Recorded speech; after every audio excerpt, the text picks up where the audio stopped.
Assalamualaikum warahmatullahi wabarakatuh. Halo semuanya, perkenalkan nama saya Wulan Hasanatun Cahya Adi dari PPK Prajabatan Universitas Lampung.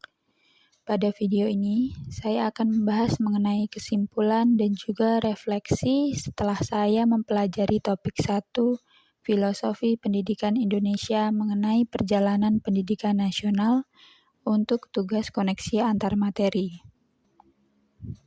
Ki Hajar Dewantara menjadi kiblat para guru sebagai sosok yang diteladani. Ki Hajar mengatakan bahwa pendidikan sebagai tuntunan, yaitu tuntunan dalam tumbuh hidupnya murid. Pendidikan di Indonesia telah ada sejak sebelum kemerdekaan.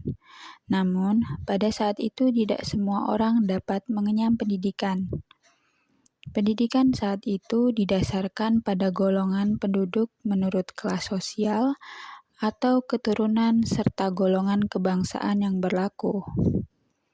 Pembelajaran pada saat itu hanya sebatas menulis, membaca, dan menghitung, dan hanya untuk mendidik calon pegawai dan mendukung usaha dagang oleh pemerintah Hindia Belanda. Oleh karena bangsa Indonesia menginginkan perubahan pada pendidikan, maka para tokoh pejuang pendidikan Indonesia tidak tinggal diam. Ki Hajar menjadi tokoh yang berperan dalam sejarah pendidikan Indonesia.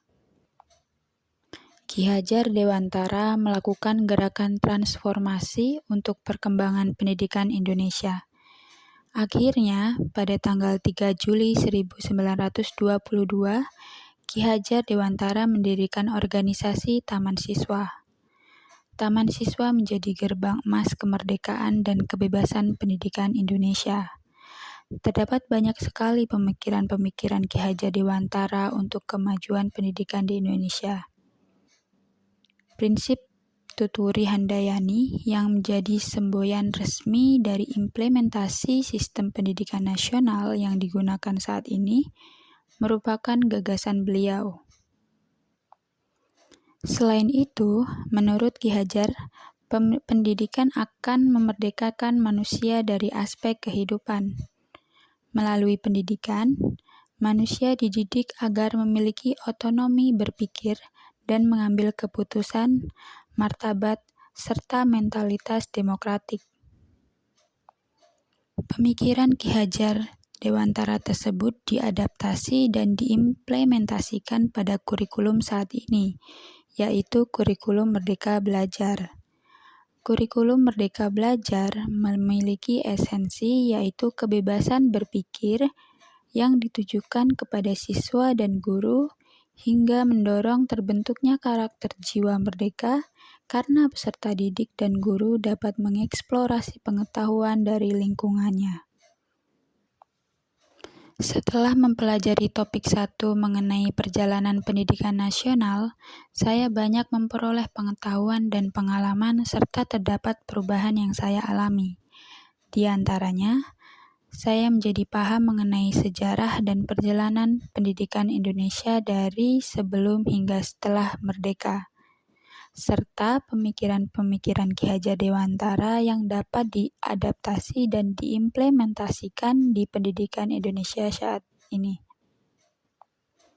Selain itu, saya juga menjadi menanamkan mindset bahwa sejatinya guru hanya dapat menuntun hidup dan tumbuhnya kekuatan-kekuatan peserta didik sesuai dengan kodratnya dan tidak dapat memaksakan kehendak guru.